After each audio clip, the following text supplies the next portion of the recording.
ओम नमो भगवते वासुदेवाय। ओम नमो भगवते वासुदेवाय। ओम नमो भगवते वासुदेवाय।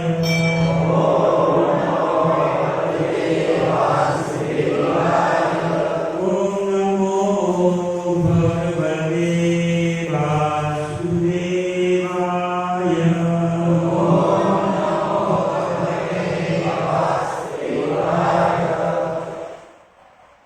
श्रीमद् भगवद गीता यथारूप अध्याय 7 भगवद ज्ञान श्लोक क्रमांक 3।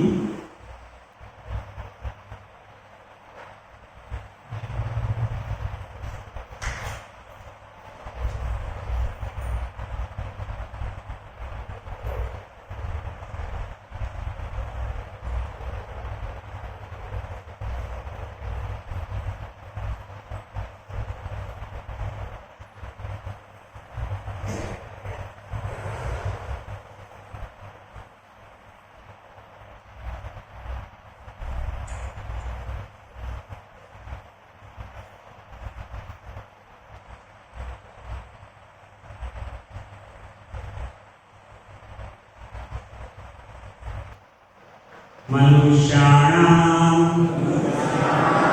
सहस्रेषु कश्चित् यदपि सिद्धये यतताम् अपि सिद्धानां कश्चित् मां वेत्ति तत्त्वतः। मनुष्याणां सहस्रेषु कश्चित् यदपि सिद्धये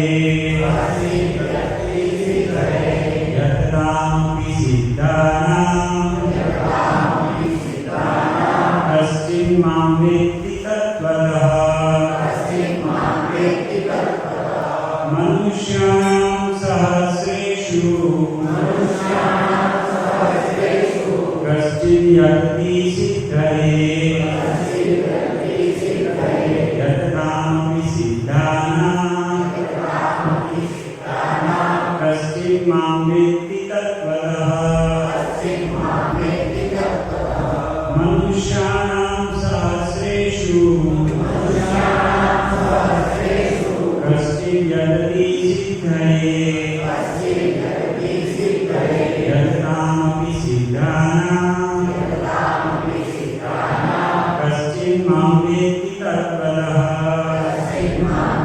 तत्त्वतः।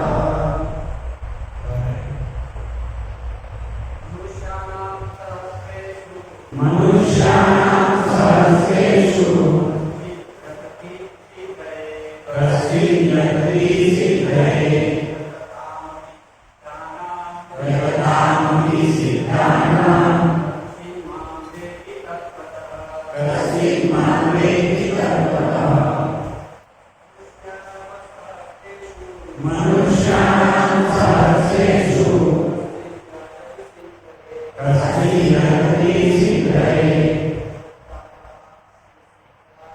यततामपि सिद्धानां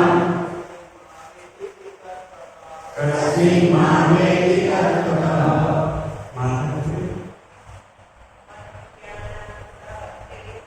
मनुष्याणां सहस्रेषु कश्चित् यदपि सिद्धये यततामपि सिद्धानां कश्चित् मां वेत्ति तत्त्वतः। शब्दार्थ अनुवाद तथा तात्पर्य श्री श्रीमती श्री भक्तिवेदांत स्वामी श्री प्रभुपाद जी के द्वारा। शब्दार्थ मनुष्याणां मनुष्यों में से सहस्रेषु हजारों कश्चित् कोई एक यदपि प्रयत्न करता है सिद्धये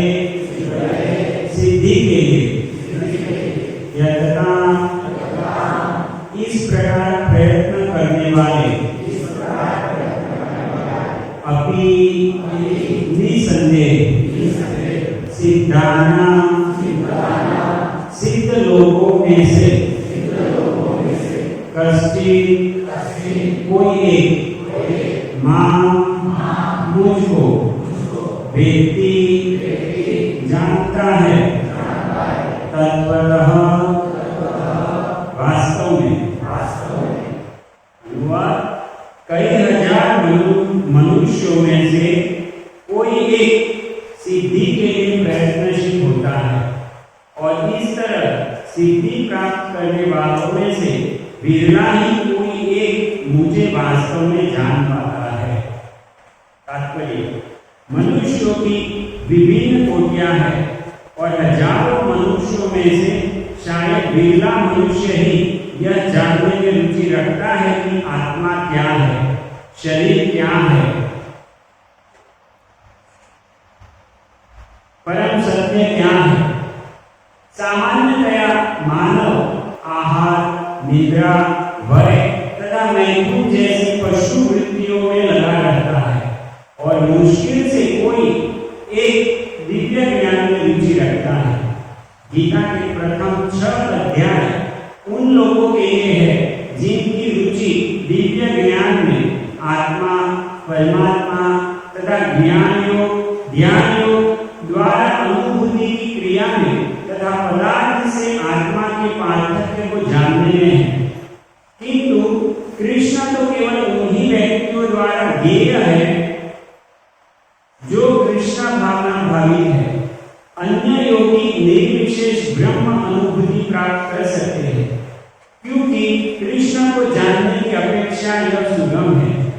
कृष्ण परम पुरुष है किंतु साथ ही वे ब्रह्म तथा परमात्मा ज्ञान से परे है। योगी तथा ज्ञानी जन कृष्ण को नहीं समझ पाते। यद्यपि महानतम निर्विशेषवादी शंकराचार्य ने अपनी गीता भाष्य में स्वीकार किया है कि कृष्ण भगवान है, किंतु उनके अनुयायी इसे स्वीकार नहीं करते क्योंकि भले ही किसी को निर्विशेष ब्रह्म की दिव्य अनुभूति क्यों न हो, कृष्ण को जान पाना अत्यंत कठिन है।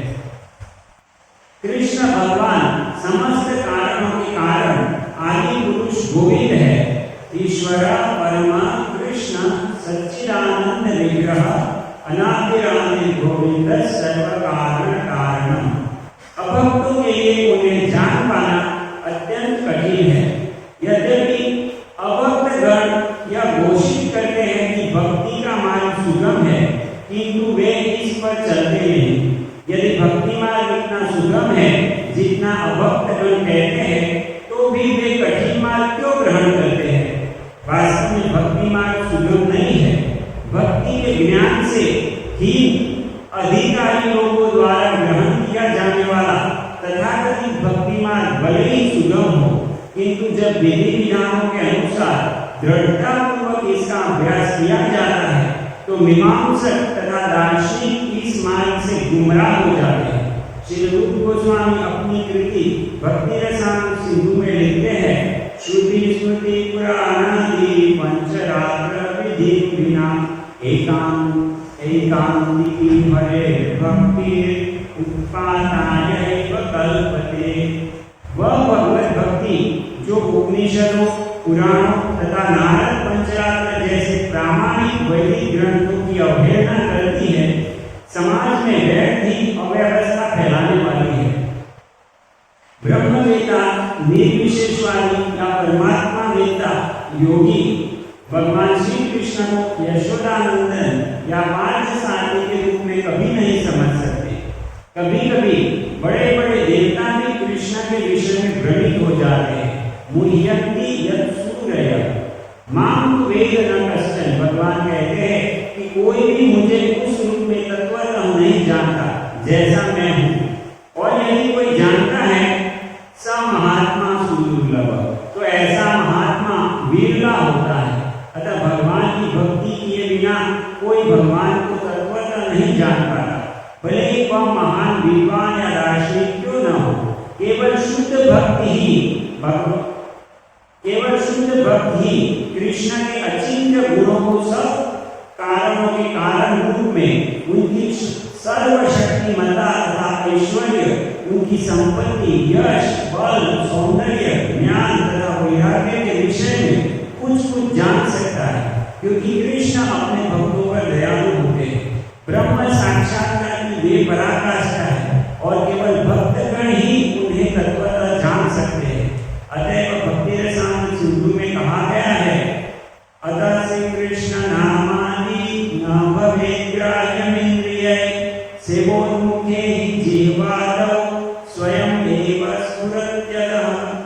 कुंठित इंद्रियों के द्वारा कृष्ण को तत्वतः नहीं समझा जा सकता, किंतु भक्तों द्वारा की गई अपनी दिव्य सेवा से प्रसन्न होकर वे भक्तों को आत्मा तत्व प्रकाशित करते हैं।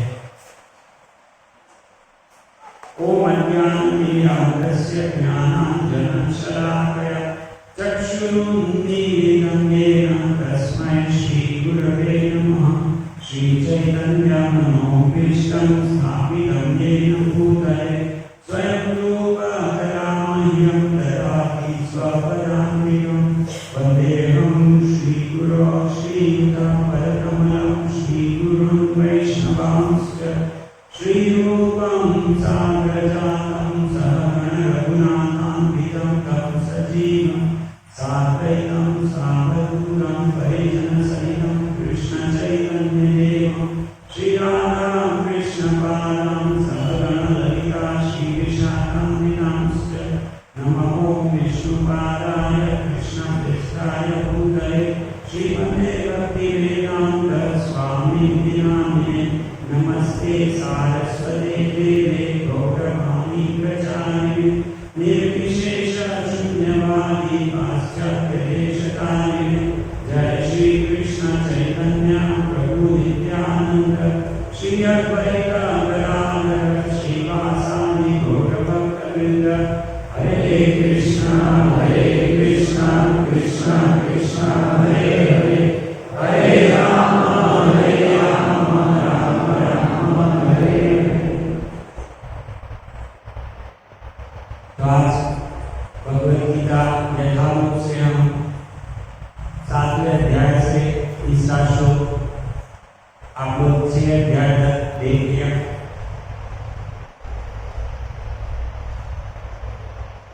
भगवद गीता में 3 भाग हैं, पहले 6 अध्याय, बीच के 6 अध्याय, अंत के 6 अध्याय। तो पहला में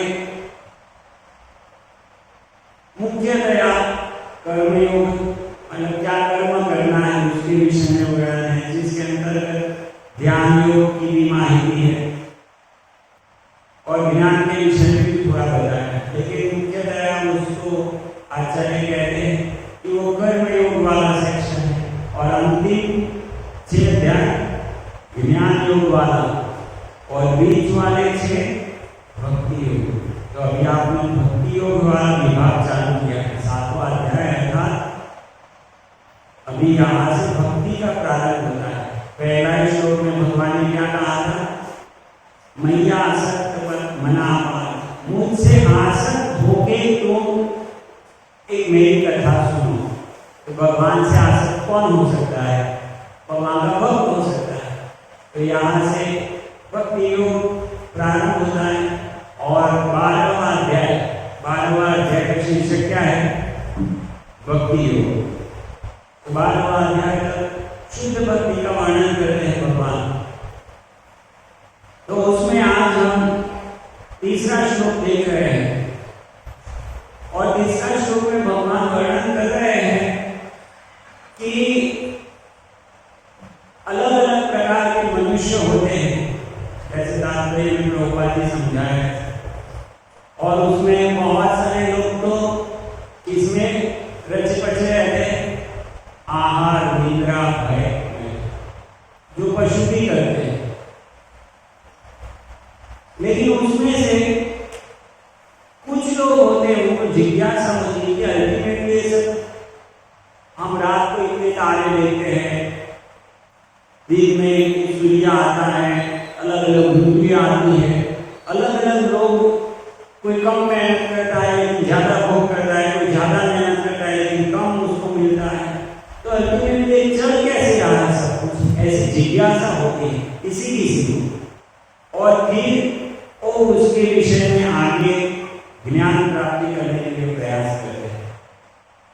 तो भगवान कहते हैं मनुष्याणाम सहस्रेषु, हजारों हजारों मनुष्यों में से ऐसा कोई विरला होता है जो ऐसी जिज्ञासा करता है कि वास्तव में मैं जन्म के पहले कहाँ था और मृत्यु के बाद कहाँ जाऊंगा।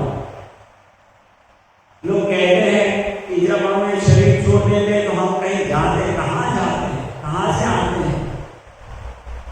ये आत्मा जैसा कहते हैं, आत्मा क्या है, परमात्मा क्या है, भगवान क्या है। तो ये जिज्ञासा हजार हजार लोगों में से कोई ऐसे व्यक्ति है। और फिर ये जिज्ञासा करने के बाद बहुत सारे लोग तो उधर ही अटक जाते हैं, बस उनकी इच्छा पूरी हो गई। लेकिन ऐसे हजारों लोगों में से कोई ये होता है कि अरे भाई मैं शरीर नहीं, मैं आत्मा हूं, तो चलो मुझे आत्मा के लिए मेरे लिए काम करने दो। मैं पूरा जीवन शरीर के लिए करता रहूंगा तो मेरा क्या। तो इस प्रकार से वो और आगे बढ़ता है और सिद्धि के लिए प्रयास करता है। वो सिद्धि क्या है? वो सिद्धि है कि हम शरीर नहीं है, हम आत्मा है और हम इस शरीर में फंस गए, जन्म मृत्यु जरा आदि के चक्र में फंस गए। तो सिद्धि ये है कि हम जन्म मृत्यु जरा आदि के चक्र से निकल जाए और हमारा जो मूल वास्तविक घर है भगवान का धाम उधर वापस जाए, वो सिद्धि है। तो हजार हजार लोगों में से कोई जिज्ञासा करते हैं, जिज्ञासा करने के बाद ऐसे हजारों लोगों में से कोई इस सिद्धि के लिए यत्न अर्थात प्रयास करते हैं। और ऐसे सिद्धि करने वालों, सिद्धि के लिए प्रयास करने वालों में से कोई एक विरला होता है जो वास्तव में भगवान को तत्वतः समझ सकता है, भगवान को जान सकता है और भी भगवान को जानने के बाद भगवान की प्रेम भक्ति में लगता है।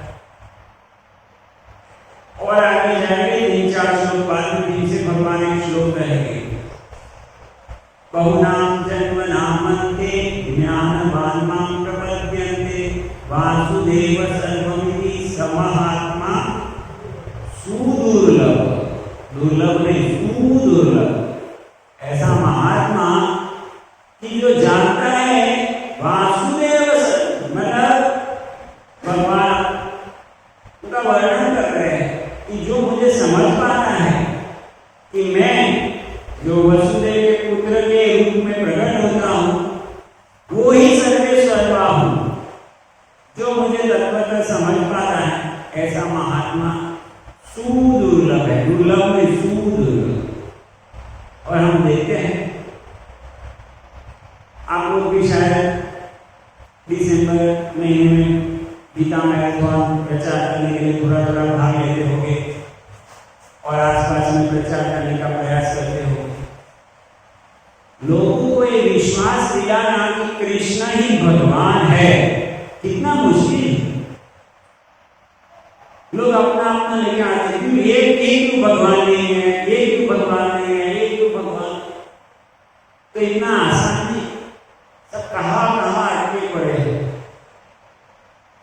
कोई लोग तो देवी देवताओं में अटके पड़े हैं, वो तो फिर भी चलेगा शास्त्र के अनुसार, और कोई तो उससे नीचे जिनका शास्त्र में वर्णन नहीं, जैसे साईं बाबा है और आसाराम बाबू और ऐसे अभी कोई नए भगवान आए थे, तो ऐसे कहीं ना कहीं अलग अलग भगवानों के अवतार होते जाते हैं जिनका शास्त्रों में कोई वर्णन नहीं, और लोग उसमें फंस जाते हैं। और फिर उनको समझाना कितना मुश्किल हो जाता है, कितने प्रमाण देते, कितना समझाते, लेकिन समझ नहीं पाते। तो ये इतना आसान नहीं है, ये अति दुर्लभ है। किसी व्यक्ति को इसमें श्रद्धा हो जाए कि कृष्ण ही भगवान है और उसमें श्रद्धा हो जाए किसी व्यक्ति की, तो वो बहुत ही दुर्लभ वस्तु है। और इस वस्तु को चैतन्य चैतामृत, लोगों ने सुना है चैतन्य चैतामृत के विषय में, चैतन्य महाप्रभु के विषय में सुना है आपने। तो चैतन्य उसके विषय में पूरा ग्रंथ है, वो चैतन्य चरितामृत है। और उसमें चैतन्य महाप्रभु उनके एक शिष्य रूप गोस्वामी को समझाते हैं कि कृष्ण भक्त कितना दुर्लभ है, कृष्ण भक्ति कितनी दुर्लभ है, और कृष्ण भक्ति कर रहा है कोई व्यक्ति, वो व्यक्ति कितना दुर्लभ है। अगर ये वस्तु हम समझ जाएंगे तो हमारा भक्तों के प्रति जो मान सम्मान है वो अत्यधिक बढ़ जाएगा। हम फिर वास्तव में भक्तों का लाभ ले सकेंगे, भक्तों के संग में रह के ये मनुष्य जीवन सफल है। तो हम आज थोड़ा उसको ही देखेंगे चैतन्य चरितामृत से।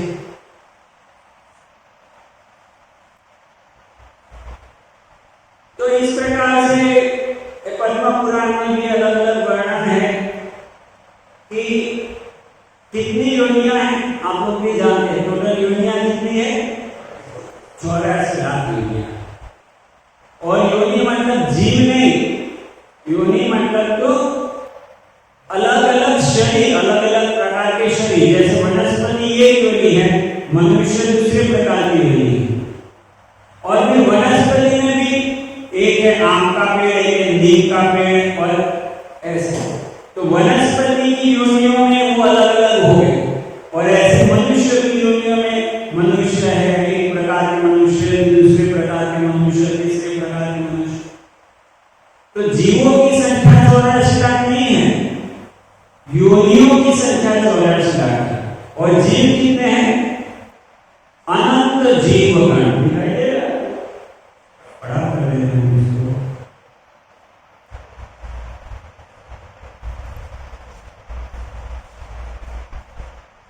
अनंत जीवगण है, गिनती नहीं कर सकते हम कितने जीव।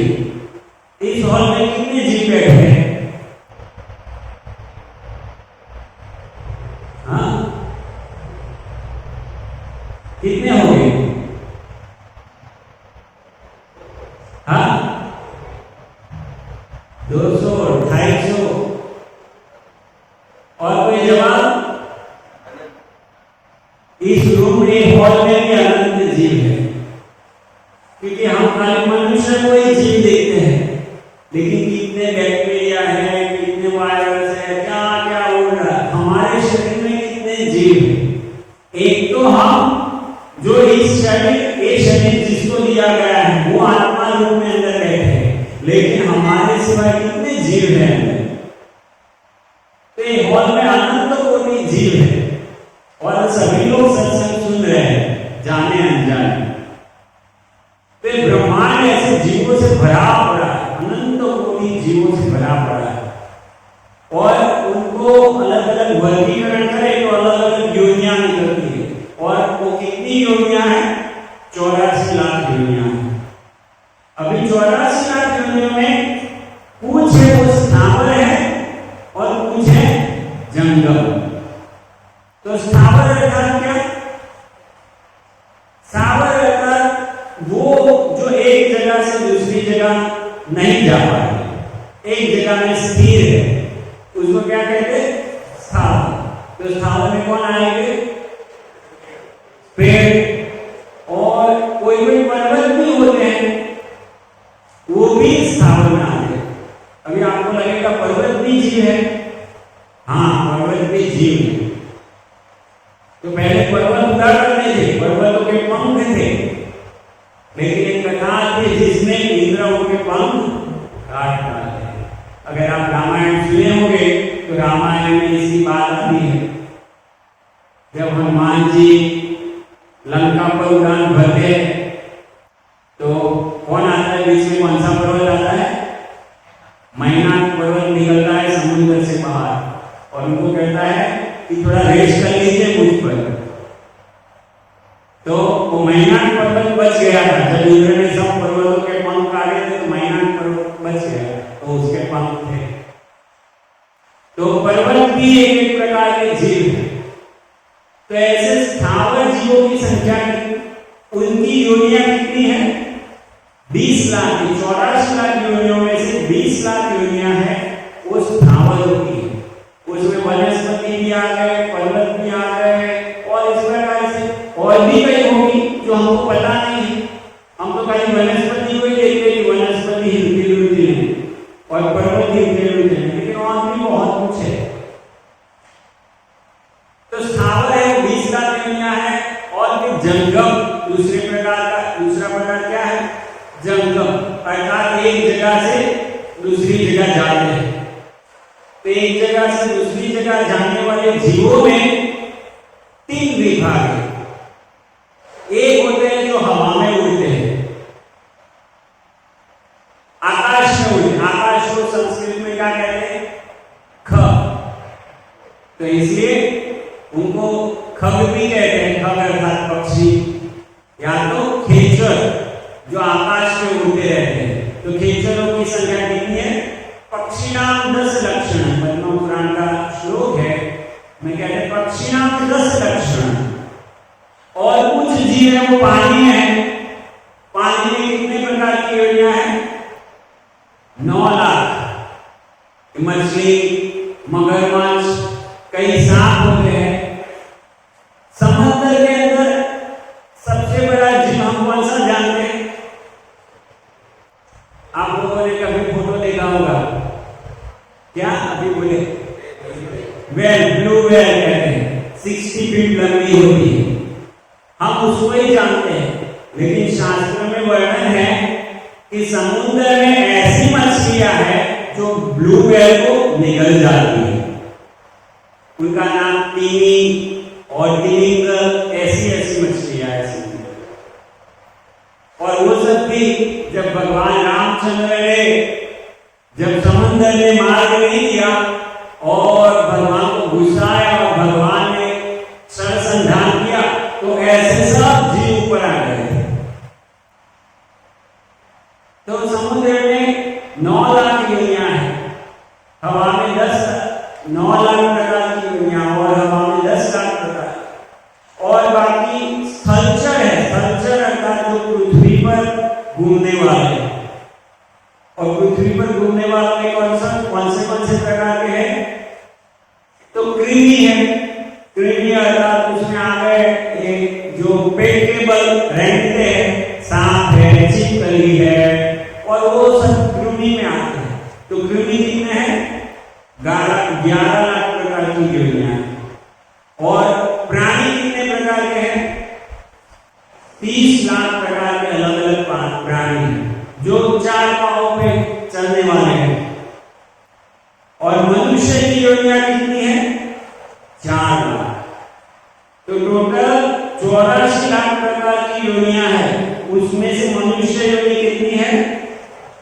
मात्र 4 लाख योनि मनुष्य की। तो चैतन्य चैतन्य में वर्णन करते हैं, एक तो ब्रह्मांड भरी अनंत जीवगण 84 लाख योनि ने કરે ભ્રમણ। આ બ્રહ્માંડમાં અનંત જીવો છે અને તે સઘળા 84 લાખ યોનિઓમાં ભ્રમણ કરે જાય છે। તાર મધ્ય સ્થાવર જંગમ दुई भेद, जंगमे तिर्यक जल स्थलचर विभेद। संख्याती जीवोने 2 વર્ગોમાં વહેંચી શકાય તેમ છે। એક જે સ્વયં હલનચલન કરી શકતા નથી તે સ્થાવર જીવો, અને બીજા જે હરી ફરી શકે છે તે જંગમ જીવો। જંગમ જીવોમાં વળી હવામાં વિચરતા પક્ષીઓ, જળમાં વિહરતા જીવો અને પૃથ્વી પર ફરતા જીવો એવા 3 પ્રભેદો પડે છે। तार मध्य मनुष्य जाति अल्पतर, और ये पृथ्वी पर घूमने वाले जितनी योनियां हैं उसमें भी मनुष्य बहुत कम है। और फिर क्या कहते हैं? उन मनुष्यों में भी तार मध्य म्लेच्छ पुलिंग बौद्ध शबर। तो वो जो मनुष्य है वो मनुष्य में भी क्या है? अलग अलग भाग है। उसमें बहुत सारे लोग तो कौन से हैं? म्लेच्छ, पुलिंग, बौद्ध, शबर, ये सब है। और उसमें ये लोग हैं वो शास्त्र को नहीं मानते, वेद को मानते नहीं है, वेद विरोधी है। लेकिन दूसरी कुछ योनियां हैं जो वेदनिष्ठ होती है, जो वेदों को मानती है, वेदों का स्वीकार करती है। तो हम देखते हैं पृथ्वी पर कितनी जनसंख्या है? हाँ, 6 अरब तो मैंने बहुत साल पहले सुना था, अभी तो 7 अरब के ऊपर पहुंच गया होगा। और उसमें से वेद को मानने वाले कितने हैं? हाँ, 100 करोड़, मतलब 1 अरब के लीजिए तो कितना हुआ? 50% भी नहीं, 20% भी नहीं, लगभग शायद 20% लोग हैं जो वेद को मानने वाले हैं, बाकी सब वेद को नहीं मानने वाले। तो वेदों को मानने वाले देखो 84 लाख प्रकार के अनंत जीवगण है, उसमें से खाली 100 करोड़ जीव है वही वेद को मानते हैं। और अभी हम आगे जाते हैं कि वो वेदों को मानने में भी 2 प्रकार के लोग हैं। एक प्रकार के लोग कैसे वेदवाद रखा, वो क्या है? मुख से बोलते हैं कि हम वेद को मानते हैं, लेकिन उनका जीवन में आचरण कैसा है? वही आचरण है जो म्लेच्छ, यवन, कुलीन, बौद्ध और शपथ लोग करते हैं। कोई बता सकता है ऐसा कौन सा आचरण है? हाँ, मांसाहार। तो क्यों हम म्लेच्छ, यवन लोगों को क्यों कहते हैं कि वो लोग यवन है और तो अस्पृश्य है? क्यों अस्पृश्य है? मांसाहार करते हैं। ये सबसे बड़ी बात है। वो लोग भी शायद उनके अंदर भी निषेध है, शराब नहीं पीना चाहिए, तो वो लोग भी शराब नहीं पी, मांसाहार करते हैं। तो इसलिए हम उनको अवहेलना करते हैं, उनको हम अस्पृश्यों के साथ मिलते जुलते हैं। कई लोग हैं वो गोमांस खाते हैं, लेकिन अब देखते हैं कि कई ऐसे लोग हैं जो वेदों को मानते हैं और वो भी मांसाहार करते हैं, है कि नहीं? गुजरात छोड़ के बाहर जाते हैं तब पता चलता है, खुद को हिंदू कहने वाले हैं लेकिन मांसाहार करते हैं। अब किस प्रकार के हिंदू हो? अपने आप को हिंदू होने का गर्व अनुभव करते हो और आचरण तो म्लेच्छों जैसा है, जो वेद नहीं स्वीकार करते उनके जैसा ही आचरण। तो इसलिए वेद मानने वालों में भी बहुत सारे लोग तो ऐसे हैं कि मुख में बोलते हैं कि हम वेद को मानने वाले हैं, हम सनातन धर्मी हैं, लेकिन जीवन में उनका आचरण देखेंगे तो नशा, मांसाहार, जुगार, व्यभिचार। तो ये कैसे वेद को पालन करने वाले लोग हुए? तो बहुत सारे लोग तो ऐसे हैं, लेकिन उसमें कुछ लोग ऐसे हैं जो कर्मनिष्ठ होते हैं, मतलब वेद को अच्छे से पालन करते हैं। वेद में जो नियम बताए उसके अनुसार उनका कर्मों का आचरण करते हैं। जैसे वेदों में बताया सुबह जल्दी उठना चाहिए, दूसरे जीवों की हिंसा नहीं करना चाहिए, देवी देवताओं का पूजन के विषय में, दान के विषय में, यज्ञ के विषय में, तपस्या के विषय में वेदों में जो जो कार्य बताए हैं वो सब कार्य करते हैं। उनको क्या कहते हैं? कर्मनिष्ठ। उनका कर्म करते हो किस अनुसार करते? वेदों के अनुसार, अपने मन गढ़ तरीके से नहीं। वेदों में जो कार्य बताए वही कार्य करते, वो है कर्मनिष्ठ। तो इसको भी चैतन्य चैतामृत में आगे समझाया कि ऐसे जितने वेदनिष्ठ लोग हैं, मनुष्यों में कुछ लोग वेदनिष्ठ थे, वेदनिष्ठ मध्य और अधिक वेद मुखे माने, अर्थात जितने वेदनिष्ठ है उसमें से आधे लोग तो कैसे हैं? वेदों को खाली मुख में मानते हैं, अर्थात यज्ञ कराते समय वेद के मंत्र बोलेंगे और वेद बीड़ी फूकेंगे। वेद निश्चित पाप करे धर्म नहीं करे,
तो वो भी आहार निद्रा भय मैथुन करते, लेकिन किस अनुसार? वेदों के अनुसार।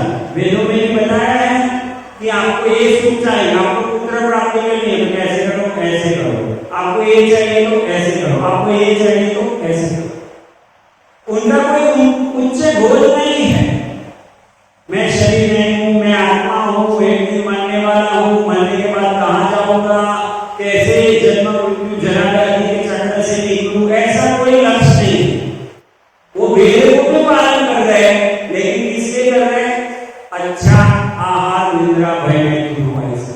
और हम देखते हैं ना, बहुत सारे लोग भगवद गीता कई लोग पाठ करते हैं, 15वां अध्याय 12वां अध्याय, लेकिन पाठ करने के पीछे क्या लक्ष्य होता है? मेरा ये काम अच्छा बन जाए, मेरा वो काम अच्छा बन जाए। कई लोग शिव जी के मंदिर जाते हैं, तो शिव जी के मंदिर जाना वेद के अनुसार है, दुर्गा देवी की पूजा करना, हनुमान जी की पूजा करना, साईं बाबा की पूजा करना वेद अनुसार नहीं है। तो ये सब देवी देवताओं की पूजा करते हैं, लेकिन उसके पीछे लक्ष्य क्या है? कि हमारा आहार निद्रा भय मैथुन अच्छे से चले। लेकिन ऐसे कोटि कोटि लोगों में एक ज्ञानी श्रेष्ठ होता है, जो समझ गया कि अंत में इसमें से कुछ मेरे साथ जाने वाला नहीं। जो सिक्स सेशन में पहले दिन में समझाते हैं ना, मनुष्य और पशु में अंतर क्या है? पशु की आहार निद्रा भय मैथुन करते हैं, और मनुष्य भी मात्र आहार निद्रा भय मैथुन करते हैं, तो वो भी पशु ही है। तो ज्ञानी ये समझ जाता है कि मैं पशु नहीं हूं, मैं पशु से ऊपर हूं, तो मुझे कुछ अच्छा कार्य करना चाहिए। मनुष्य भी खाली आहार निद्रा भय मैथुन के लिए नहीं हुई है। जो ये समझ जाता है वो है ज्ञानी। ज्ञानी को साक्षात्कार हो, साक्षात्कार की शुरुआत का स्टेज होता है, धीरे धीरे धीरे ज्ञानी आगे बढ़ता है। तो शुरुआत से उसको पता चलता है मैं शरीर नहीं हूं, मैं आत्मा हूं। तो कोटि कर्मनिष्ठ, कोटि कर्मनिष्ठ में से एक ज्ञानी श्रेष्ठ होता है। और ऐसे कोटि कोटि ज्ञानी इकट्ठा होते हैं, उसमें एक मुक्त जन्म, मुक्त जीव होता है। अर्थात जो लोग समझ लिया कि मैं शरीर नहीं हूं, मैं आत्मा हूं। यूट्यूब पर कितने ऐसी कथाएं आती है जिसमें ये सब बातें करते हैं, शरीर नहीं आत्मा, शरीर नहीं आत्मा। बहुत सारे लोग बोलते हैं, लेकिन आत्मा के लेवल पे कार्य कौन करते हैं? हम शरीर नहीं है, हम आत्मा है। तो दिन में, हमारे पूरे दिन में आत्मा के लिए कितना समय निकालते हैं? और समय निकालने वाले कम है, और अगर समय निकालते भी है तो इसमें स्थित कितने लोग हैं? मुक्त जीवन था, ये शरीर को कुछ हो जाने से वो विचलित नहीं होता है। ये शरीर में कुछ भी डिस्टर्बेंस है, आपने कोई गाली बोल दिया लेकिन डिस्टर्ब नहीं होता है। ऐसे ज्ञानियों में ऐसे कितने लोग होते हैं? बहुत कम। कि इस शरीर को कोई तकलीफ आए तो उसमें विचलित नहीं होता, डिस्टर्ब नहीं होता। आजकल लोग छोटी छोटी बात में झगड़ पड़ते हैं। ट्रेन में जा रहे हैं, छोटी सीट के लिए जिसमें हम 1 घंटा 2 घंटा बैठना है, वो सीट के लिए झगड़ा कर रहे हैं। मैं एक बार ट्रैवलिंग कर रहा था, जनरल डब्बा था और मुझे भोपाल जाना था, 2-3 घंटा में आने वाला था, और उसमें भी 2 लोग झगड़ पड़े जिनको 20 मिनट भी ट्रेन में नहीं बैठना है। और ऐसी मारा मारी कि वो उनके साथ दूसरे 2-3 थे, तो वो 2 जगह तो 2 लोग इस पार आ गए, 2 लोग इस पार, और इतने हाथ आए। 20 मिनट ट्रेन में बैठना नहीं उसके लिए। तो कहाँ है मुक्त व्यक्ति? सभी लोग जब स्मशान में जाते हैं तब बोल लेते हैं साथ में क्या जाएगा। अगर किसी को हम आत्मा की बात कहें तो बोलते ये तो हमको पता है, हम शरीर यहाँ आत्मा है, लेकिन पता है तो कहाँ है आपका ज्ञान? विचलित क्यों हो जाता है, डिस्टर्ब क्यों हो जाता है? तो ऐसे कोटि कोटि ज्ञानी लोगों में एक मुक्त जीव होता है। मुक्त जीव वो है जो डिस्टर्ब नहीं होता है। ब्रह्मभूत प्रसन्न आत्मा न शोचती न कांक्षति, वो दुख नहीं करता, सोच नहीं करता हाय हाय मुझे ये नहीं मिला, हाय हाय मुझे ये नहीं मिला। और कांक्षा की मतलब इच्छा है, भौतिक इच्छा है, काश ये मिल जाए कितना अच्छा, काश ये मिल जाए कितना अच्छा, काश मैं कॉलेज चले जाऊँ, काश मेरी कोई हीरोइन से शादी हो जाए, काश मेरे नौकरी लग जाए, काश मैं बढ़िया क्रिकेटर बन जाऊँ। ये सब है वो मुक्त जीव के लक्षण, जो ये सब इच्छाओं से मुक्त हो गया है और जो नहीं मिला उसमें दुख नहीं करना है, वो है मुक्त जीव। तो ऐसे कोटि मुक्त जीव में एक कृष्ण भक्त होता है। तो सोचिए कृष्ण भक्त बनना कितना दुर्लभ है। आप कहेंगे क्यों कृष्ण भक्त क्यों ऐसा है? तो उसको आगे समझाते हैं। धर्माचार्य मध्ये बहुत कर्मनिष्ठ, कोटि कर्मनिष्ठ मध्ये एक ज्ञानी श्रेष्ठ। वैदिक ज्ञान के अनुसार, वैदिक ज्ञान ने અનુસરનારાઓમાંથી ઘણા ખરા લોકો સકામ કર્મકાંડ કરનારા અને સારા નરસા વચ્ચે વિવેક રાખનારા હોય છે। આવા ઘણા બધા નિષ્ઠાવાન કર્મ ઉપાસકોમાં ખરેખરો જ્ઞાની એકાદ માણસ હોય છે।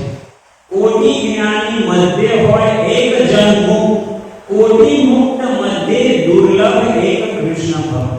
આવા કરોડો જ્ઞાનીઓના સમુદાયમાં કોઈ એક જ ખરેખરો મુક્ત હોઈ શકે છે અને આવા કરોડો મુક્તો પૈકી કોઈ એક સાચે સાચા કૃષ્ણ ભક્તની પ્રાપ્તિ દુર્લભ છે।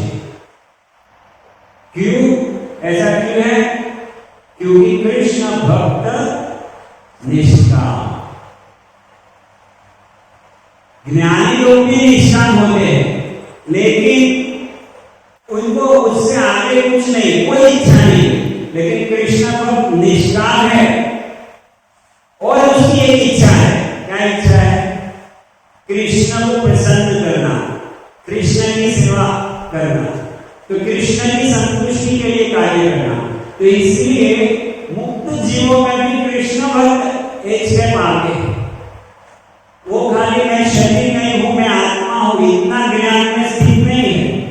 उसके आगे मैं भगवान कृष्ण का अंश हूं और इसलिए मेरा मूल स्वरूप है कृष्ण की सेवा करना। जीवे स्वरूप है कृष्णेर नित्यदास। तो ये संपूर्ण ज्ञान, तो ये स्टेज आसान नहीं।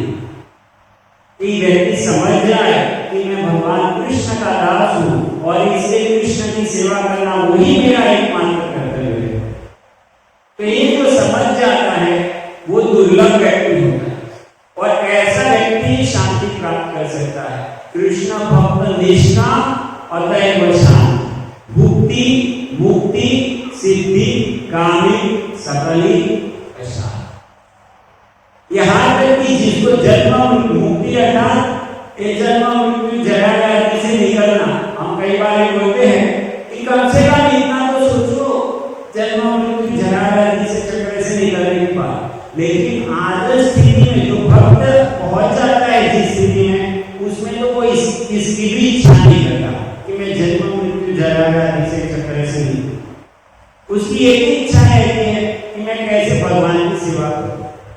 तो मुक्ति सिद्धि कामी ये सब अशांत होते हैं, खाली कृष्ण भक्त शांत होता है। कृष्ण भक्त कामना रहित निष्कामी છે, તેથી તે શાંત છે।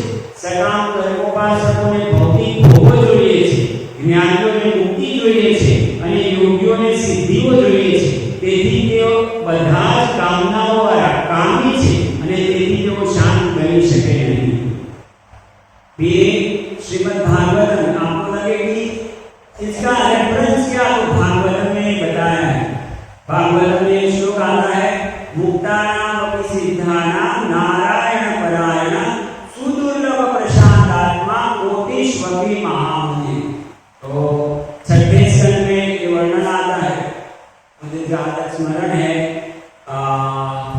भगवान शिव ये श्लोक देवी पार्वती को कहते हैं। कब कहते हैं?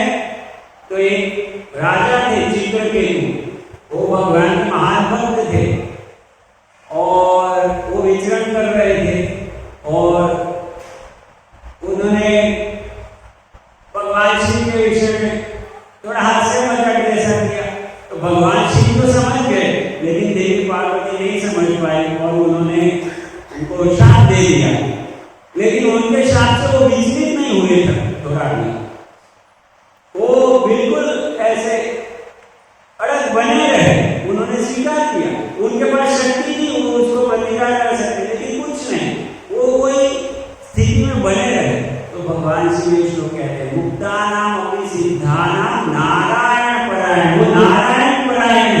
इसलिए डिस्टर्ब नहीं होता। तो जो नारायण परायण हो गया, जो कृष्ण भक्त बन गया, वो बड़ी से बड़ी विचलन करने वाली स्थिति आती है, लेकिन विचलित होता नहीं। और ऐसा व्यक्ति सुदुर्लभ प्रशांत आत्मा हो, और वो कोटीश्वर महामुनि। तो हे महामुनि, अज्ञानના બંધનોમાંથી મુક્તિ પામેલા અને પૂર્ણત્વને પામેલા કરોડો સિદ્ધોમાંથી ભગવાન નારાયણનો એક શુદ્ધ ભક્ત હોવો એ પણ ઘણું દુર્લભ છે। આવો ભક્ત જ પૂરેપૂરો પ્રશાંત અને નિષ્કામ હોય છે। और इसलिए क्या कहते हैं, ब्रह्मांड भवि गए कौन भाग्यवान जीव, गुरु कृष्ण प्रसादे पाए भक्ति लता बीज। तो ये भक्ति कैसे प्राप्त होती है, कोई कृष्ण भक्त कैसे बनता है? एक कर्मनिष्ठ बनना या तो ज्ञानी बनना, वो शायद व्यक्तिगत प्रयास से संभव हो सकता है। धीरे धीरे मैं ऊपर उठ सकता हूँ, ज्ञानी बन सकता हूँ, मुक्ति प्राप्त कर सकता हूँ, जन्म मृत्यु जरा के चक्र से निकलने वाला, लेकिन कृष्ण भक्ति नहीं प्राप्त होती।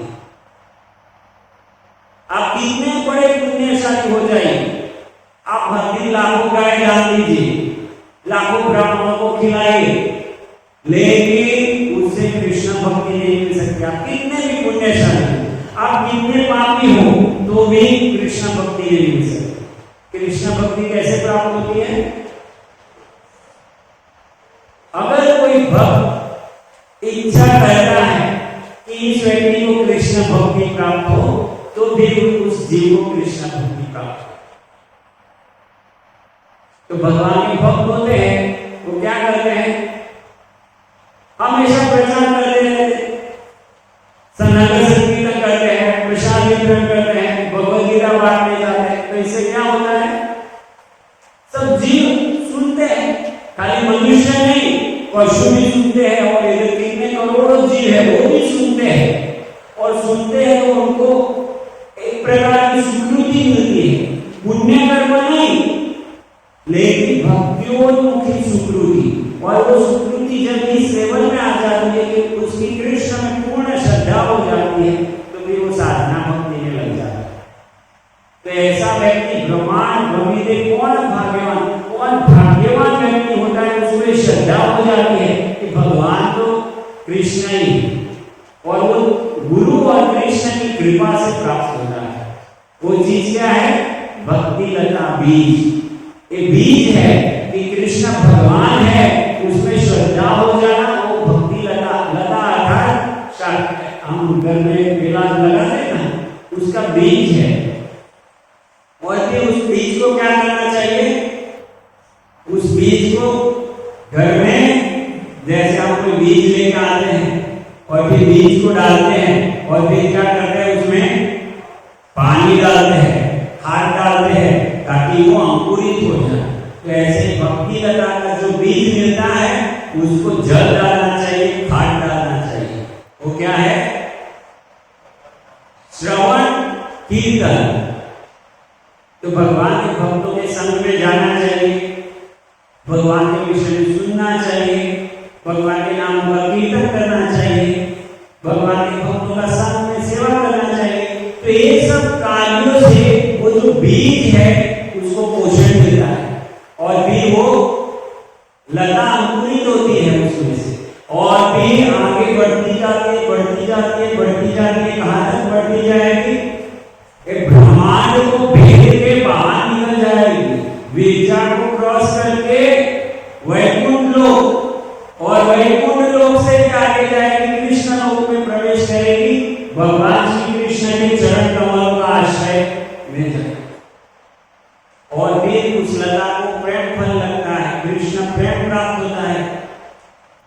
तो वो भक्त भगवान के प्रति पूर्ण रूप से आसक्त हो जाता है। लेकिन थोड़ी सावधानियां बताई गई है इसकी। वो सावधानियां क्या है, अगर आपके घर के आगे कोई मेला लगा है, तो क्या समस्या होती है, सोचिए क्या क्या समस्या आदमी मेला लगाएगा तो, हाँ क्या ट्रैफिक मतलब जगह है तो क्या करना पड़ता है, मेला लगा है तो तुरंत क्या करना पड़ता है, पानी तो डाल दिया, फिर क्या करना पड़ता है, उसको कवर करना पड़ता है, नहीं तो गाय बकरी ये सब आके खा जाते हैं उसको। तो ऐसे ही जो अभक्त है, जो मायावादी है, जो कहते हैं भगवान निराकार है, हम सब भगवान है, भगवान की सेवा करने की क्या जरूरत है, जो इस प्रकार का बोलने वाले लोग हैं, वही सब बकरी गाय ऊंट ये सब वही है। और हम भक्ति लता को बढ़ाना चाहते हैं, लेकिन वो लोग आके हमारी भक्ति लता को खा जाएगा। इसलिए क्या करना पड़ेगा, वाड़ बनानी पड़ेगी। और वो वाड़ क्या है, भगवान के भक्तों का संग। हमको अपने आप चारों बाजू क्या करना है, भगवान के भक्तों को रखना है, ताकि ऐसे अभक्त लोग हमारे तरफ ना। तो ये कार्य हमको करना है। ये भक्ति लता बीज हमको जो मिल गया है, उसको एक पानी खाद डालना है और फिर उसको वाड़ लगानी है, तो फिर भक्ति लता ऊपर बढ़ती है। और भी उसमें और भी चीजें होती है, लेकिन वो आज वर्णन नहीं करेंगे, फिर कभी वर्णन करेंगे। जैसे कोई भी पौधा लगाते हैं तो उसमें क्या होता है, साथ में खरपतवार, गुजराती में कहते हैं नींदण निकल के आता है, तो उसको दूर करना पड़ेगा। या तो कभी कभी कोई बड़ा पशु हाथी, पागल हाथी जैसा आ जाता है, तो आपने कितना भी बड़ा फेंसिंग किया, फेंसिंग सब उड़ा देता है। तो उसका वर्णन भी चैतन्य चरितामृत में इसमें आगे आता है, लेकिन आज नहीं चर्चा करेगा, बहुत समय हो गया, फिर कभी उसकी चर्चा करेंगे। लेकिन आज इतना समझ लें कृष्ण भक्ति कितनी दुर्लभ है। हमको जो बीज मिल गया है कृष्ण भक्ति का, कितना दुर्लभ है। अभी हमारा कर्तव्य है कि उसको हम रेगुलरली पानी डाले, खाद डाले, भक्तों का संग से उसको आवृत करके रखें, ताकि वो आगे आगे बढ़ती जाए और एक दिन भगवान के चरण कमल के आश्रय में पहुंच जाए। हरे कृष्ण। किसी की कोई टीका टिप्पणी है तो अभी कर सकते हैं, प्रश्न है तो पूछ सकते हैं।